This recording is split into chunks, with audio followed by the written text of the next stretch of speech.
Hey, little baby. It's August the 25th. 2016. I was thinking to myself earlier. I was thinking, man, it's been a little while. It's been a little while since we went over one of these here stories about this book, the book of life, the book of truth, the book of success. I was reading a little bit from it earlier. I was all the way back in Genesis. That's right, the first book. I was in Genesis. And I came across a story that I'm quite familiar with. Alright, it's a story that stands out for me. Alright, before we get into it, I just want to warn you that this story is pertaining to a message that I tend to keep harping on, and that is intermarriage. It's called intermarriage, and how the Bible really does think that that's a bad thing. It's a real bad thing. Alright, I realize I've already gone over this point before a number of times. However, the Bible just keeps talking about it and says, no, you don't. Anyways, alright, here's the story. Like I said, we're back in Genesis. Chapter 34. Alright. There's a little girl by the name of Dinah. Alright. I don't know just how little, but she was a part of 11 children that Jacob had. Jacob had 2 wives, I believe Rachel and Leah, and also concubines, and boy was Jacob making babies. I mean, a lot of babies. I think he made 11, and the youngest out of all his children was Dinah, if I'm not mistaken. Alright, and so we're going to get into the story of what happened to Dinah. Alright, we're just going to have to read a couple of these here verses real quick. Alright, like I said, chapter 34 of Genesis. Alright, Dinah, the daughter whom Leah had born to Jacob, went out to visit some of the women of the land in which they were staying. When Shechem, son of Hamor, his name is Hamor, the Hivite, who was chief of the region, when Shechem saw Dinah, he seized her and lay with her by force. Right? Before we move on, lay with her by force basically means to rape her. So that's what Shechem thought he would do with Dinah. He said, give it to me. I want it right now. And he took it. So let's move on. Since he was strongly attracted to Dinah, daughter of Jacob, indeed, was really in love with the girl. Now that's very important that I say that, because truly Shechem was in love with Dinah. Alright? However, his love just so happens to be different than that Dinah was deserving of. It's a different kind of love. Anyways, shoot. It says, since he was strongly attracted to Dinah, daughter of Jacob, indeed was really in love with the girl, he endeavored to win her affection. Right? Shechem also asked his father Hamor, remember he's the chief of the land, he said, give me this girl. Give me this girl for a wife. That girl who I raped the other day. I want her forever. Meanwhile, Jacob heard that Shechem had defiled his daughter Dinah.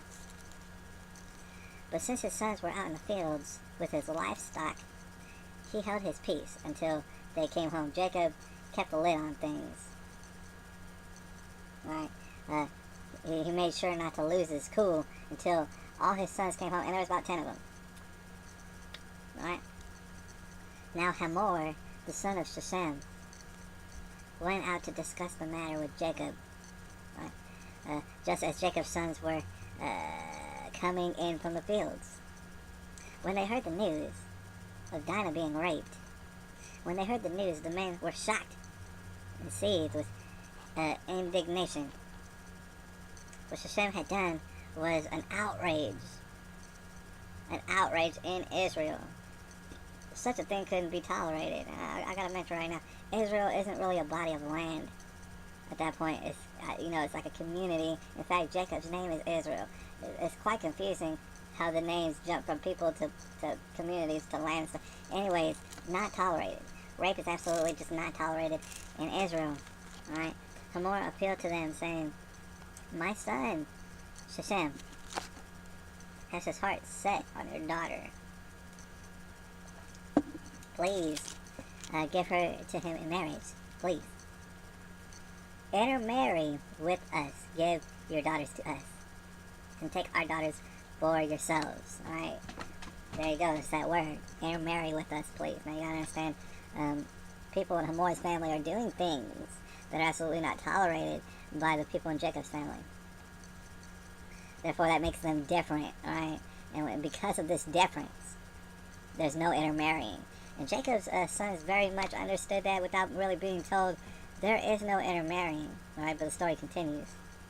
Thus, Hamor was trying to convince Jacob's sons. He said, "Thus you can live among us, alright? If we intermarry and stuff, please. Alright, the land is open before you. You can settle and move about freely in it." Remember, Hamor is the chief of the region, so he's giving up some land and some bribery right now. Alright, he said you can acquire landed property here.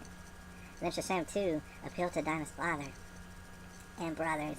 He said, "Do me this favor and I will pay you whatever you demanded me." Now, he said whatever you demanded me. He really was in love with this Dinah. He really was.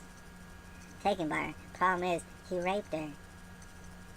Alright, and that's not going over so good right now. Right? You may love her, but you love her in the wrong way, in a different way. Right? So, he's saying to Jacob's sons, he said, "Do me this favor, please, I'll pay whatever you demanded me." He said, "No matter how high you set the bridal price, no matter how high, I will pay whatever you ask of me. Only give me the maiden in marriage, please."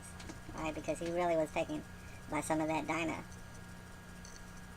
Alright, so, the story continues. Jacob's sons replied to Shechem and his father Hamor with guile, speaking as they did because their sister Dinah had been defiled. Alright, and that just so happened to rhyme. "We could not do such a thing." This is what Jacob's sons are saying. They say, "No, we can't intermarry. We can't do that sort of thing." They said, "As to give our sister, to an uncircumcised man." Right? Because Jacob's sons had all been circumcised. They got that part of that wiener cut off, right? And pretty much everybody else was uncircumcised. So Jacob's sons were like, "Nah, man, you gotta we can't give our sister to an uncircumcised man. You had to cut that off you right now." And then it said that would be a disgrace for us if you were uncircumcised, right? And it said, "We will agree with you only on this condition, that you become like us. You become like us by having every male among you circumcised." I'm talking about every male in the community, every male in town, basically. You gotta cut that off your wiener real quick for us to agree to this, to give you Dinah in marriage. Right? That's what you gotta do. Right? And then we will give you our daughters and take yours in marriage. We will settle among you and become one kindred people. We'll intermarry all over the place with you. But if you do not comply with our terms regarding circumcision, we will take our daughters and we'll go away. I will take Dinah and run. Their proposal seemed fair to Hamor and his son Shechem. Seemed very fair. The young man lost no time in acting in the matter. Since he was deeply in love with Jacob's daughter, Shechem was. They did not waste any time. Moreover, he was more highly respected than anyone else in his clan. So Hamor and his son Shechem went to their town council and thus presented the matter to their fellow townsmen. Now, before I continue, like the story says, Hamor and his son Shechem were highly respected, right? More highly respected than anyone else in their clan. These two people were the most highly respected people in their clan, and one of them is running around raping people, right? So you can imagine it's not a very good clan. It's not a good stock that they're coming from, right? So that precedent say. Anyways, these men. Wait, hold on 1 second. I think I skipped some. Hamor and his son Shechem, they went to their town council and thus presented the matter to their fellow townsmen and basically said, "Hey, listen, everybody in town who's got a penis, we got to cut part of that off you. Alright, we think it's a good idea. These men are friendly towards us." They're talking about Jacob's sons, saying, "Come on, man, we want to get their daughters and stuff. Want to intermarry with them. Got to cut off all y'all's part of your wieners right now." Okay. So let them settle in the land, talking about Jacob's sons, and move about in it freely. There's ample room in the country for them, and we can marry their daughters and give our daughters to them in marriage. But the men will agree to live with us and form one kindred people with us only on this condition, that every male among us be circumcised, as they themselves are. Would not the livestock that they have acquired, all their animals, then be ours? I mean, we could all share them. We'd all be one kindred people, right? Let us therefore give into them. Let us give into them. Let us therefore give into them, so that they may settle among us. See the dastardly decision that they're making right now. Alright. All the able-bodied men of the town agreed that with Hamor and his son Shechem, and all the males, including every able-bodied man in the community, was circumcised basically on the same day. It's not a good idea. Alright. On the third day, after when they're healing, that's going to take some time. I'll tell you right now, that'll take some time. On the third day, while they were still in pain, every man in town, Dinah's full brothers, Simeon and Levi, two of Jacob's sons, obviously, they took their swords and advanced against the city without any trouble at all. Everybody was circumcised and in pain. And they massacred all the males. All the males in town. Went ahead and killed all of them. Right, because they weren't talking about giving any sort of hand in marriage or anything like that, because they understood and they recognized these are barbarians, or these are people who are savages. They're believers in a God that doesn't exist. Right? Go around raping people. So guess what? Everybody in the town gets it. After they had put Hamor and his son Shechem to the sword, they took Dinah from Shechem's house and left. And then the other sons of Jacob followed up the slaughter and sacked the city in reprisal for their sister Dinah's defilement. Right? They seized their flocks, herds, and asses, and whatever was in the city and in the country around, and they carried off all the wealth, their women and their children, and took for loot whatever was in the houses. Jacob said to Simeon and Levi later, this is what Jacob said. He said, "You have brought trouble upon me by making me loathsome to the inhabitants of the land, the Canaanites and the Perizzites." He's talking to his sons. Jacob himself wasn't really in on this, as far as murdering the whole town. He's like, dude, you really kicked up a lot of dust here. You made stuff bad for me real quick. He's talking to his sons about the fact that they murdered all those people. And he said, I have so few men that if these people unite against me and attack me, I and my family will be wiped out. We'll be wiped out. To which Jacob's sons then retorted, should our sister have been treated like a harlot? That was a question. It was a hypothetical question. It was a rhetorical question. I said, should we have just let Dinah go ahead and get raped, right? And understand this. The book really doesn't describe rape, right? Or it doesn't describe the rape in question. Pretty much what it just implies is that she had sex outside of marriage, right? You know, you kind of forced her into it regardless. That's rape, right? According to Jacob's sons of Israel, right? And they just weren't having it. They just were not having it. And they did not believe in intermarriage, right? It's bad stuff for them back then. And I guess what I just want to hammer away is that it's bad stuff now, right? We're just globally confused, all right? As people, we've been told to tolerate things that we shouldn't tolerate, all right? There's just certain things out there that shouldn't be tolerated, all right? And, you know, if you want to know about people, there's lots of ways to observe people, especially if they're a romantic consideration for you.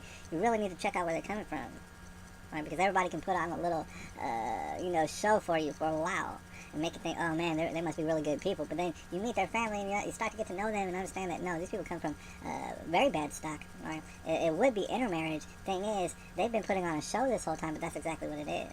You can start to see through, other types of people who might, for example, condone rape or any sort of thing, any sort of heinous thing, right? That's against God's word. You understand? There's some people who do stand for that. All right, see it all the time. So you gotta understand there are people who do allow for heinous, ungodly things. Right? And in the end, they're not to be tolerated. They're just not to be tolerated. Alright. Anyways, I'm gonna holler at you later. It's August the 25th, 2016.